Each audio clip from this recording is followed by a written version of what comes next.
Freshman wide receiver Nyckoles Harbor was officially named a starter when South Carolina released their depth chart on Monday. And as crazy as it sounds, that's both a good and bad sign for the Gamecocks. You are Locked On Gamecocks, your daily podcast on the South Carolina Gamecocks, part of the Locked On Podcast Network, your team every day. Hello, Gamecock Nation, and happy Halloween to all of you. Welcome back to this Tuesday edition of the Locked On Gamecocks podcast.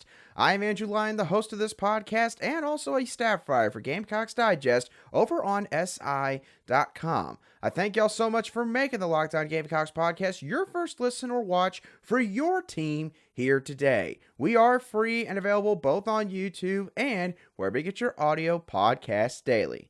Today's show is brought to you by Game Time. Download the Game Time app, create an account, and use code LOCKEDONCollege for $20 off your first purchase.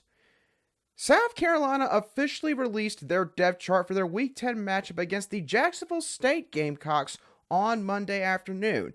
And typically during the season, there's not a whole lot of changes with these depth charts. Shane Beamer's not exactly a head coach that really delves all that much into trying to change, the most minute details with the depth chart once the season gets underway. But there was a glaring adjustment that was made on this week's depth chart as former five-star signee and true freshman wide receiver Nyckoles Harbor is now officially listed as a starter for the Gamecocks at one of their wide receiver positions. And obviously, I know a lot of fans would be quite excited about this proposition. But as crazy as it sounds, this is both a good and a bad sign for the South Carolina Gamecocks. And I'm going to be sure to explain both sides of this coin over the next few minutes. But let's start off with, obviously, the good side. The good reason why Nyckoles Harbor is now a starter for the Gamecocks. Because, one, he has earned this staff's trust. Shane Beamer told the media after the Gamecocks played the Texas A&M Aggies this past weekend that Nyckoles Harbor is putting in a lot of extra work, saying that he is catching balls both before and after the Gamecocks are practicing throughout the week.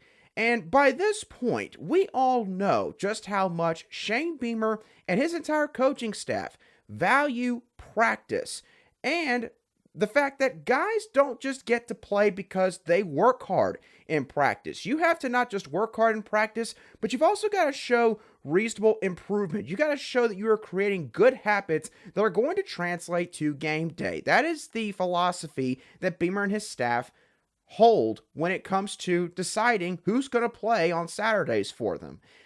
And Nyckoles Harbor, it's very clear with this change that the staff now believes that, he's ready and he has earned the right to be named a starter for this football team. And this also validates the idea that, these coaches, they mean what they say. They are genuine in terms of what their expectations are for their football players. And so you earn a bit more respect and you build a bit more trust, not just with the individual player Nyckoles Harbor, but also other guys on the football team, especially the true freshmen who see just how many chances Nyckoles Harbor is getting because of the work he's putting in. And that is another benefit from this move for South Carolina, is that another true freshman is seeing the field. And this is showing recruits from the 2024 class, 2025 class, you name it, that you will be given a chance to come in, earn your stripes, and become starters or potentially be significant rotational players at your position group if you put in the work and show the improvement on the practice field. This season alone, South Carolina, they have seen plenty of freshmen already fill in those kind of roles. Nyckoles Harbor has obviously become a guy at wide receiver. Jaylon Kilgore might be the best example from this 2023 class. You've also got Tree Babalade and Trevon Baugh on the offensive line, Grayson Pup Howard at linebacker, Desmond Omeo Zulu at edge. You got Judge Collier at cornerback, and you've also got another wide receiver in Tyshawn Russell. All of these guys have played a ton of snaps, and I don't think a single one of them at this point can redshirt this year, which, depending on how you look at it, is both a good and bad thing because it does mean that you're having to rely on a lot of young guys, but also a lot of these guys, the team is able to rely on them because they're not your typical freshmen. We all knew that when South Carolina reeled in the 2023 class that they had, that was headlined by Nyckoles Harbor. And so, guys that are in the 2024 class, maybe some guys that, hey, have been paying attention this season and noticed that, this football team right now, they're not getting the end results they want. They feel like even more now with this kind of move that they could come in there and have a chance to make an immediate impact and help this football team win more football games immediately as soon as they get there. Now, as I said at the beginning, this is also a bad sign for South Carolina. And I know that some of you are probably sitting there right now thinking, Andrew, how in the world could this be bad for the Gamecocks? Here's how. Look at the wide receiver position right now.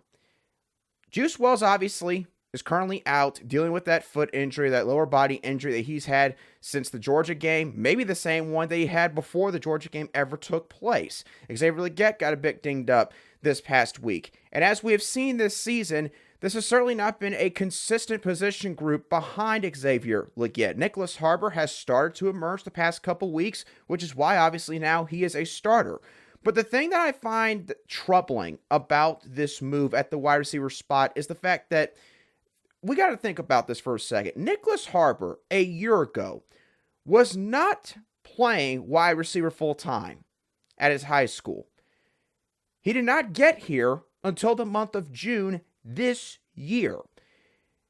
And despite all of that, he has already leapfrogged several guys and become a starter before the end of October for the Gamecocks. And again, it might depend on the way you want to interpret that. You could definitely interpret it as a good thing, and you could choose to look more at the work ethic of Nyckoles Harbor. Certainly not taking anything away from him. I don't want to be misconstrued as doing that. But at the same time, you've also got to look at a couple guys in this wide receiver room, and you almost got to start wondering, what are you guys doing? I'm not going to name names. I'm not here to do that on this show. But there are a couple guys that should feel challenged by Nyckoles Harbor now being named a starter. Guys that, quite frankly, this staff just needs to contribute more on a consistent basis. Maybe guys that if they're not already doing so, maybe they should be staying around after practice, catching some extra balls like Nyckoles Harbor has this season, or maybe even doing it before practice. They need more out of this position group. And while it is great that Nyckoles Harbor is taking the steps that he has taken so far in the 2023 season, you can't just have one or two guys at wide receiver. You've got to have more than that. And quite frankly, right now, they're just not getting enough out of that group. So that's why I say this is admittedly also a bit of a bad sign in my mind because, again, Nyckoles Harbor, he was, edge rusher, a tight end, a wide receiver, all in one for his high school last year. First year in the SEC, wasn't even here for the entire offseason, and now, before the start of November, he's a starter for this team. I don't think that's exactly 100% great in terms of what that says about the rest of this position group. So, some of these other guys, they got to step up. It's a simple way to put it. But at the same time, it is a good sign that Nyckoles Harbor, has earned this much trust now from the coaching staff. And they have pretty much told him, hey, look, you've shown enough improvement. He's by no means a finished product. But you know what? We feel like that you deserve to go out there with the rest of these guys on offense. We already were seeing an uptick in snaps the last couple weeks. So you certainly maybe could have seen this coming, especially after what he did against Texas A&M, responding after that critical third down drop on the Gamecocks' first offensive drive. But nonetheless, certainly a big-time storyline here for the Gamecocks in a season that has had a lot of downs. Nyckoles Harbor has certainly been a bright spot for this football program. So we'll see how he handles this, of course, as the Gamecocks prepare to take on their Gamecock brethren of Jacksonville State later this week. But we're not going to get into that game really until our Wednesday show. I got a lot of other things I want to touch on today. And one of those topics involves a rant that a certain coach from the upstate went on last night. And not specifically what Dabo Swinney said, but more so how South Carolina's Shane Beamer can take some notes and some lessons away from that rant and maybe apply that to how he is handling his down year here in Columbia. I'm going to dive into that whole conversation in just a couple moments right here on Locked On Gamecocks. Today's show is brought to you by Game Time. The South Carolina Gamecocks have got 4 home games remaining in the 2023 football season, and I get it. Jacksonville State does not get you all excited. Neither does the Vanderbilt game. And maybe even the Kentucky game doesn't, but I do know that the Palmetto Bowl will get Gamecock fans up and loud in a hurry. And here's the thing.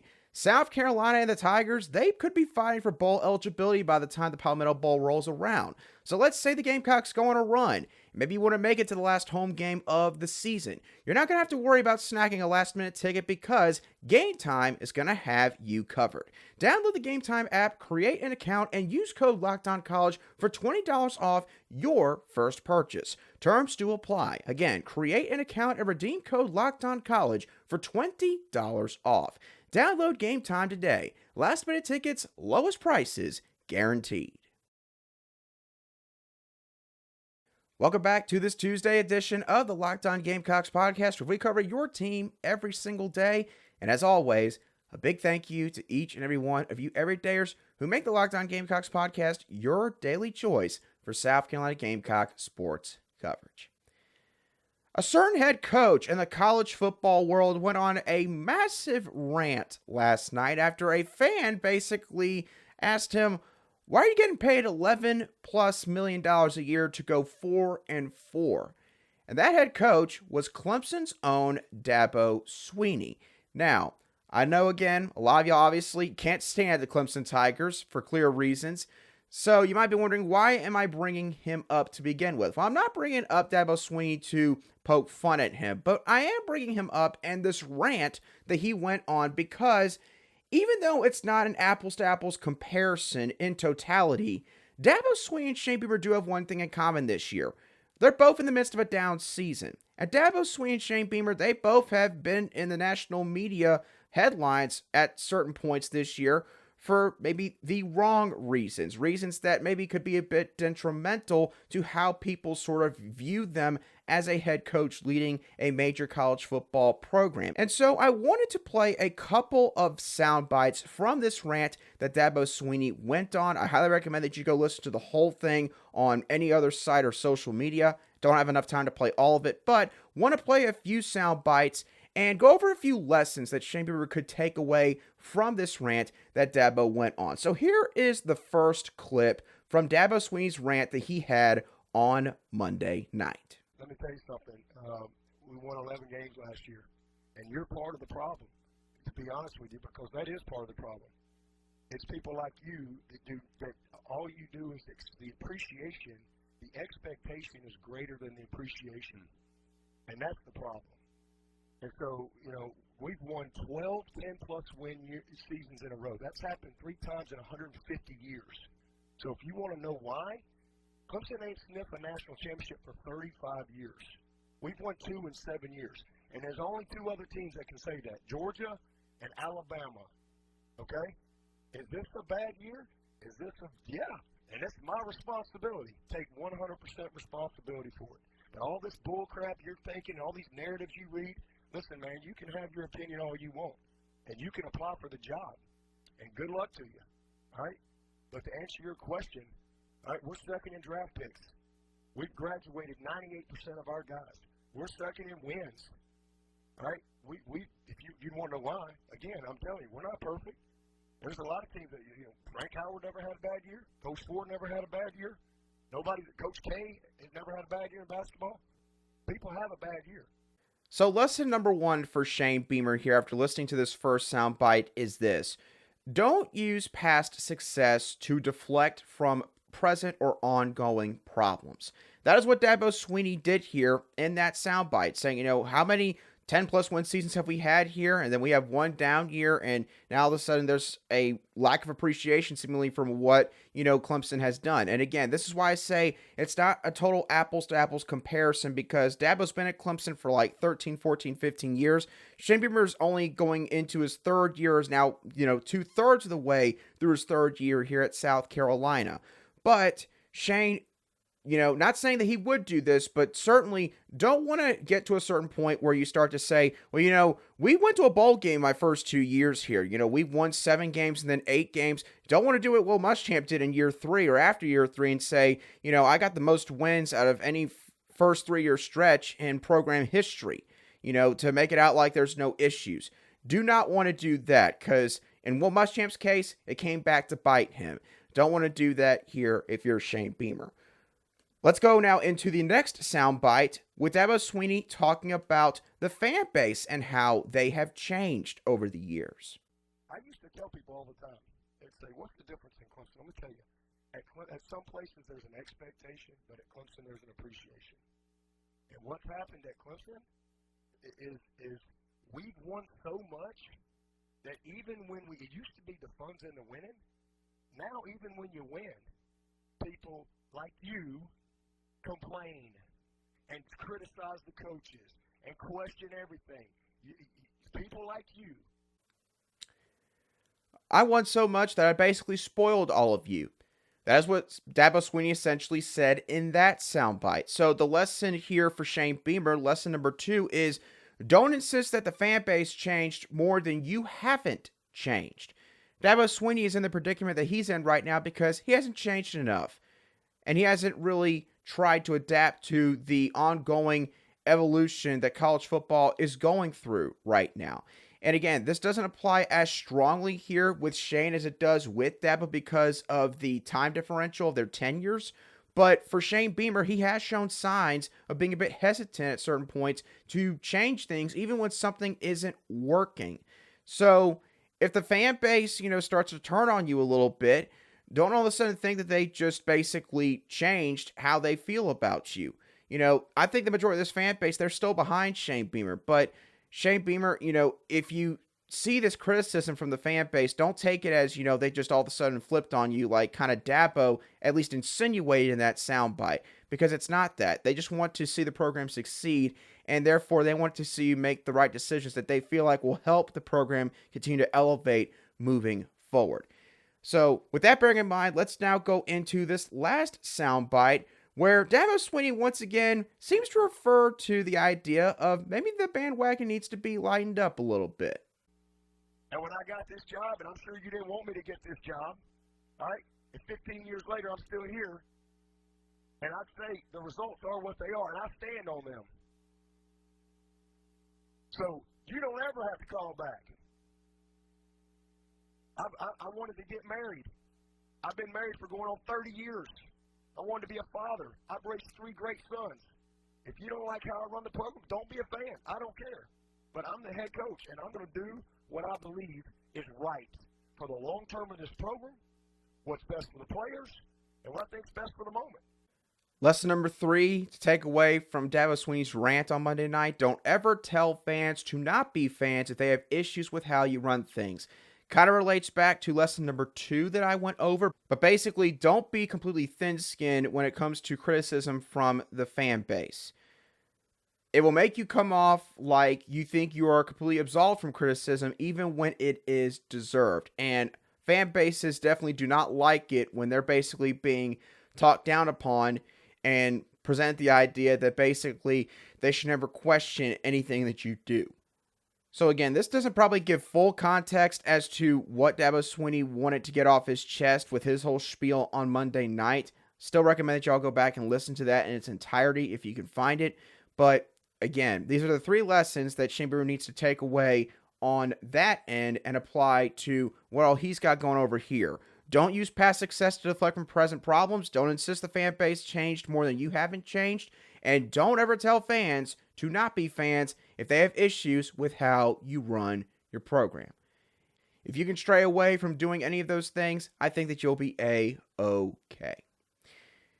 Now, South Carolina, obviously getting near the end of the 2023 season. Some fans I know are looking ahead to 2024, and some guys that they could have on this roster that are going to be some true freshmen. Another highly touted recruiting class coming in. We've been going over plenty of guys on this show already. We're going to go over another one today in linebacker Wendell Gregory in just a couple moments right here on Locked On Gamecocks.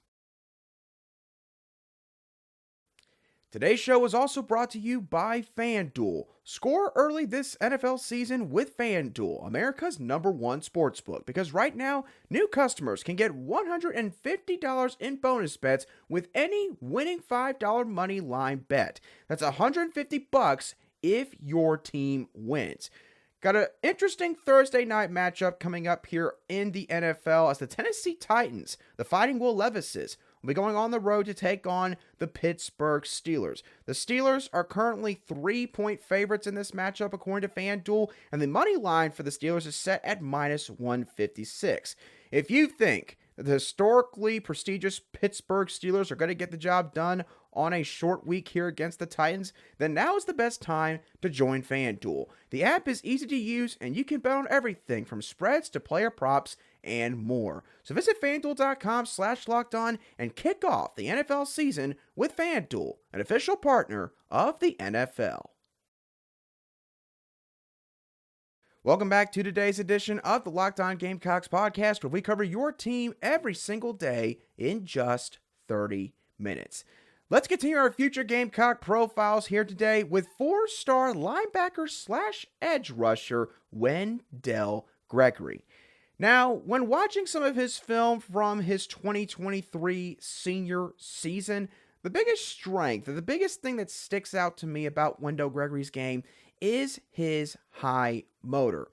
Wendell Gregory reminds me a lot of a more athletic Dabo Williams. He's a guy that can diagnose what all's going on in the backfield, but the difference between him and Dabo Williams is that Dabo Williams is maybe not the greatest sideline-to-sideline linebacker, while Wendell Gregory is a guy that can handle stopping on a dime, changing direction, and chasing guys down outside of the numbers. He is a flat-out football player who never stops moving when a play is ongoing.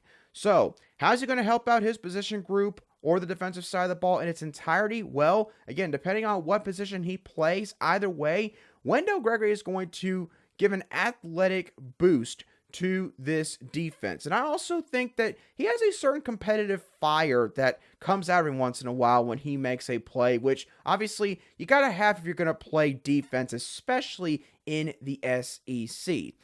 So that leads into the next question, which is where would he slide in? And this, in my opinion, is the toughest question to answer when it comes to Wendell Gregory. Because in my opinion, it's going to depend completely on the scheme that South Carolina is running this next year.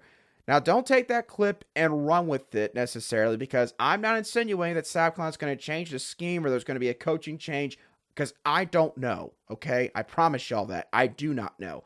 But I do think that it is fair to prepare for the idea that maybe, just maybe, there could be a schematic change with this defense starting in 2024. So let's say South Carolina continues to run a base nickel defense or a 4-2-5 defense. If that ends up being the case, then I think that Wendell Gregory will be sliding in at the edge rusher position.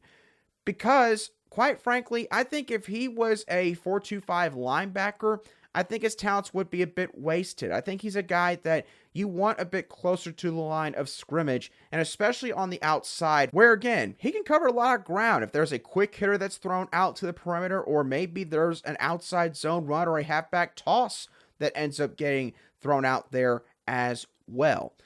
Now, let's say, for hypothetical sake, that maybe the Gamecocks decide they're going to run more of a 3-4 scheme in 2024. If that were to happen, I think that Wendell Gregory would be a perfect weak side outside linebacker in that kind of defense. Because here's my thing about Wendell Gregory's game. I love his motor, and I love his overall athleticism in terms of his ability to move both downhill and sideline to sideline. I think all of that is great. The one thing I would say about Wendell Gregory's game, if I have to nitpick, is I don't really think he's got many pass rushing moves to speak of. Which, at the edge rusher position, especially a position where you're going to be getting after the quarterback more often than not, it's a bit more difficult, especially in the SEC, to win those kind of one-on-ones if you don't really have a pass rushing move to speak of. Not even a, conventional dip and rip like most guys usually have along the defensive line. So, if he were to play this kind of position in a 3-4 defense, Wendell Gregory would not have to be an every down passer, but he could still help you out in blitzes from time to time. And again, he has the athleticism to help out both in man and zone coverage on underneath routes. So, personally, right now, I don't think he's being used to the best of his abilities in his high school team's current defense that they're employing, which is pretty much a 4-2-5, where they've got that specialized edge rusher position on the outside in a 2-point stance or stand-up stance. That's where Wendell Gregory is playing right now. I think a 3-4 would be much better suited to his specific skill set.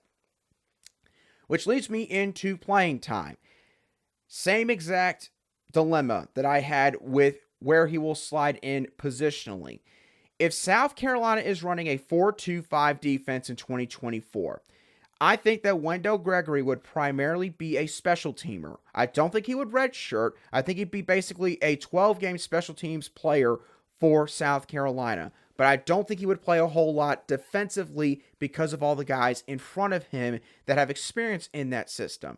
Now, let's say again, South Carolina, hypothetically speaking, they switch it up to a 3-4 defense. If they wound up doing something like that, I think Wendell Gregory could crack the 2 deep in year 1. I think that, again, his skill set fits a 3-4 scheme so much better than a 4-2-5. Not saying that that should be the sole reason why you switch up your entire scheme just for one player, but if they do end up going to a 3-4, Wendell Gregory, in my opinion, would be able to adapt to the college game much quicker in terms of learning a scheme, learning terminology, getting the playbook down, and just being able to go out there and make plays. And that's really the kind of football player that he is. And so being in a 3-4, I think it would, again, be much better suited for his skill set. And therefore, I think he would get on the field much quicker if that's the kind of defensive scheme that Clayton White, or maybe whoever the defensive coordinator is employing this next fall for the South Carolina Gamecocks. So all dependent on a couple different factors, but either way, I do think that Wendell Gregory is going to make an impact for this team in year 1. At the very minimum, he will make an impact on special teams as a high motor player on multiple different special team units under Pete Lembo. The question is the scheme going to be the same, or is it going to be changed? If it's changed, I think there's a greater chance you could see him out there on the football field early. If it's not changed, then I think that it's a lot more likely that he stays on special teams for the majority of the 2024 season.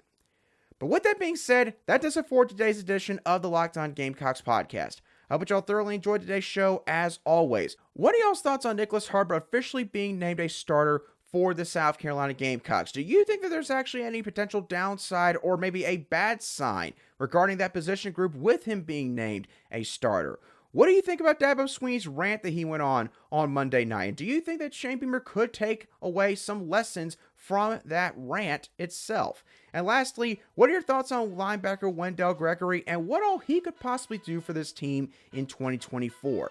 Let me know your thoughts down below in the comments section if you watch today's show on YouTube, or shoot me a direct message on Twitter or X at @A_SC if you listen to today's show on an audio podcast app. But as always, thank y'all so much for tuning in. Have a great rest of your Tuesday, and happy Halloween, everybody. I'll be sure to catch y'all on the next show of the Locked On Gamecocks podcast.